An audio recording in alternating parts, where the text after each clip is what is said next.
आज हम समझेंगे एसेक्सुअल रिप्रोडक्शन। एसेक्सुअल रिप्रोडक्शन में फर्स्ट टाइप हमारा है फिशन। फिशन अब दो तरह का होता है, एक होता है बाइनरी, एक होता है मल्टीपल। बाइनरी का मतलब होता है दो, मल्टीपल का मतलब होता है मेनी। तो इस फिशन में क्या होता है, जब एक सेल दो में डिवाइड करे उसे हम कहते हैं फिशन, बाइनरी फिशन। जब एक सेल बहुत सारे सेल में डिवाइड करे उसे हमने कह दिया मल्टीपल फिशन। बाइनरी फिशन का एग्जाम्पल है अमीबा, लीशमेनिया, अभी डायग्राम देखेंगे। मल्टीपल फिशन का एग्जाम्पल है प्लाज्मोडियम। प्लाज्मोडियम एक लाइन है एनसीईआरटी में कि इट कॉजेज द डिसीज काला अजहर। देखो बाइनरी फिशन में क्या हो रहा है, एक अमीबा का सेल था और ये दो सेल में फर्दर डिवाइड करके चला गया। अमीबा में जो डिवीजन होता है ये किसी भी डायरेक्शन किसी भी प्लेन में हो सकता है, कोई दिक्कत नहीं है। पर जो लीशमेनिया है इसमें जो डिवीजन शुरू होता है कैसे होता है, पहले इसकी न्यूक्लियस डिवाइड करती है, फिर इसका ये फ्लैजला डिवाइड करता है। देखो फ्लैजला दूसरा बन गया। अब ये नीचे से डिवीजन ले रहा है, यानी कि इसका कहाँ से डिवीजन शुरू हो रहा है, स्पेसिफिक पॉइंट से शुरू हो रहा है। तो अगर कोई आपसे क्वेश्चन पूछे कि अमीबा और लीशमेनिया का डिफरेंस बताओ, तो भले ही दोनों में बाइनरी क्वेश्चन है, पर अमीबा में किसी भी प्लेन में शुरू हो जाता है, पर लीशमेनिया में स्पेसिफिक पॉइंट से शुरू होता है।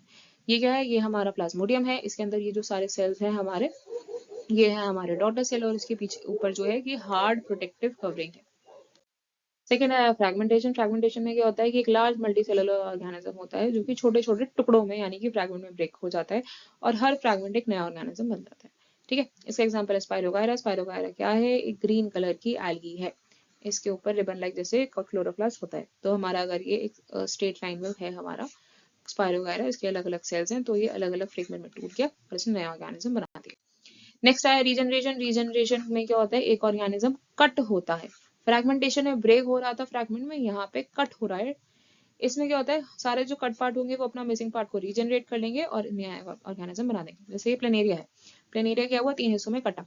अब जो भी इसके मिसिंग पार्ट थे इन्होंने पूरे बना लिए और इससे एक प्लेनेरिया से तीन प्लेनेरिया बन गए। ये हाइड्रा में भी होता है। अच्छा एक चीज है कि रीजनरेशन का जो मेथड है वो परमानेंट या फिर एक सेफ मेथड या फिर एक मेथड ऑफ रिप्रोडक्शन कंसिडर नहीं करते। क्यों नहीं करते, क्योंकि भैया एक ऑर्गेनिज्म वेट नहीं करेगा कि कोई उसको आके पहले काटे और फिर वो नया ऑर्गेनिज्म बनाए। इसलिए it is generally not considered as the method of reproduction. Next आया हमारा बडिंग। बडिंग में क्या होता है, एक आउटग्रोथ सी फॉर्म हो जाती है जिसे हम कहते हैं बड। ये आउटग्रोथ क्या हो जाती है, जब बड हमारी बड फॉर्म होना शुरू हो जाती है, बड जब थोड़ी मेच्योर हो जाएगी तो वो डिटैच हो जाएगी, जब ये डिटैच हो जाएगी तो ये नया ऑर्गेनिज्म बना देगी। जैसे यहाँ पे क्या हुआ, थोड़ा थोड़ा धीरे धीरे करके बड बनना शुरू हुआ और इसने फिर पूरी बड बना ली। अब ये क्या होगा, यहाँ से हट जाएगा और नया ऑर्गेनिज्म बना देगा। हाइड्रा और ईस्ट इसका एग्जाम्पल है। ईस्ट का डायग्राम आपने अपने प्रैक्टिकल के फाइल्स में करा होगा, इसीलिए इसकी डायग्राम प्लीज कर लीजिएगा, क्योंकि एनसीईआरटी सॉरी सीबीएसई ने आई थिंक 2 या 3 बार इसका डायग्राम पूछा हुआ है। वो ये बोलता है कि एक साइंटिस्ट है वो ईस्ट में बडिंग पढ़ रहा था, तो उसको कौन सी डायग्राम या कैसी डायग्राम दिखेगी वो एक बार कर लीजिए।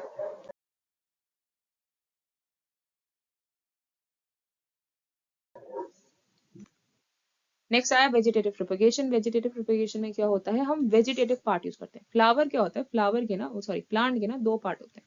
एक पार्ट हो गया जैसे कि स्टेम हो गया, लीफ हो गया या फिर रूट हो गया। ये पार्ट क्या करते हैं, सेक्सुअल रिप्रोडक्शन में पार्टिसिपेट नहीं करते, इसीलिए हम इन्हें कहते हैं वेजिटेटिव पार्ट। और जो हमारा प्लांट का फ्लावर होता है ये होता है सेक्सुअल पार्ट। क्यों होता है, क्योंकि सेक्सुअल रिप्रोडक्शन में पार्ट लेता है। तो जब हम इन वेजिटेटिव पार्ट जैसे कि रूट, स्टेम, लीफ इनको यूज करके एक नया प्लांट बनाए तो उसे हम कहते हैं वेजिटेटिव प्रोपगेशन। इसका एग्जांपल है cutting of stem, runners of leave, मतलब छोटे छोटे हमारे वो होते हैं ग्रासेस का हम रनर ले लेते हैं। ठीक है, अब एडवांटेज क्या है, एडवांटेज ये है कि भैया बहुत जल्दी फ्रूट्स आ जाते हैं इन चीजों पे। सेकंड, अब जैसे बनाना है, बनाना की बीज नहीं होता बनाना में, तो हम बनाना को इस मेथड से भी यूज कर सकते हैं। सेकंड, जिस प्लांट में अगर डिसीज नहीं है तो उसी प्लांट को यूज करके हम ये बनाएंगे तो डिसीज फ्री प्लांट हो जाएगा।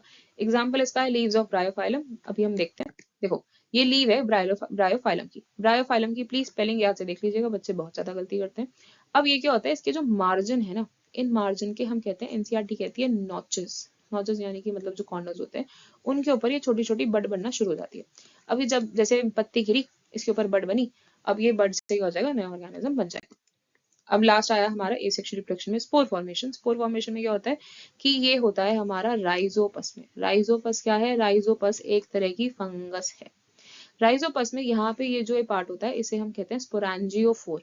स्पोरांजियोफोर का काम क्या होता है, इसके अंदर बहुत सारे स्पोर्स होते हैं। ये इसका हाइफी होता है। हाइफी में क्या होता है, रूट जैसा स्ट्रक्चर है, एब्जॉर्प्शन और होल्ड करने में हेल्प करता है। ठीक है, ये स्टॉक होती है इसकी। मेन काम जो है हमें समझना है इसका राइजोपस का स्पोरांजियोफोर। स्पोरांजियोफोर क्या होता है, धीरे धीरे करके मेच्योर होता चला जाता है, इसके अंदर स्पोर्स का डेवलपमेंट होता रहता है। जैसे ही हमारा स्पोरांजियोफोर हो जाएगा मेच्योर या फिर उसका डेवलपमेंट हो जाएगा कंप्लीट, ये स्पोरांजियोफोर क्या करेगा, ये बर्स्ट कर जाएगा यानी कि फट जाएगा और रिलीज कर देगा सारे स्पोर्स हवा में। सारे स्पोर क्या करेंगे, हवा में घूमते रहेंगे और फिर जैसे उन्हें सूटेबल एनवायरनमेंट मिलेगा तो वो बैठ जाएंगे और नया फंगस या नया राइजोपस बना देंगे। अब हम समझते हैं टिश्यू कल्चर।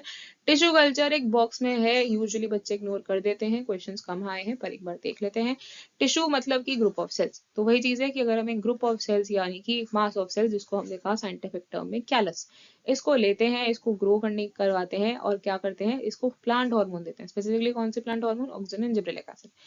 ठीक है, तो हम क्या करते हैं कि कहीं भी प्लांट के पार्ट से, स्टेम, लीफ, रूट कहीं से भी लिया, थोड़ा सा सेल लिए, पेट्री डिश में रखा, उसको कैलस रखा और उसमें हमने दे दिए प्लांट के हार्मोन जैसे कि ऑक्सीजन या फिर जिब्रेलिक एसिड। ये दोनों तो देना जरूरी होता है। ठीक है, अब क्या होगा, इससे ना छोटे छोटे छोटा छोटा प्लांट बनना शुरू हो जाएगा और ये प्लांट को फिर हम एक नर्सरी में हेल्प में पॉट में ट्रांसफर कर देंगे और नया प्लांट बन जाएगा। टिश्यू कल्चर का सबसे बड़ा फायदा क्या है कि लार्ज नंबर में डिसीज फ्री प्लांट को ग्रो करने में हेल्प करता है। आई होप आपको समझ में आया हो। Thank you.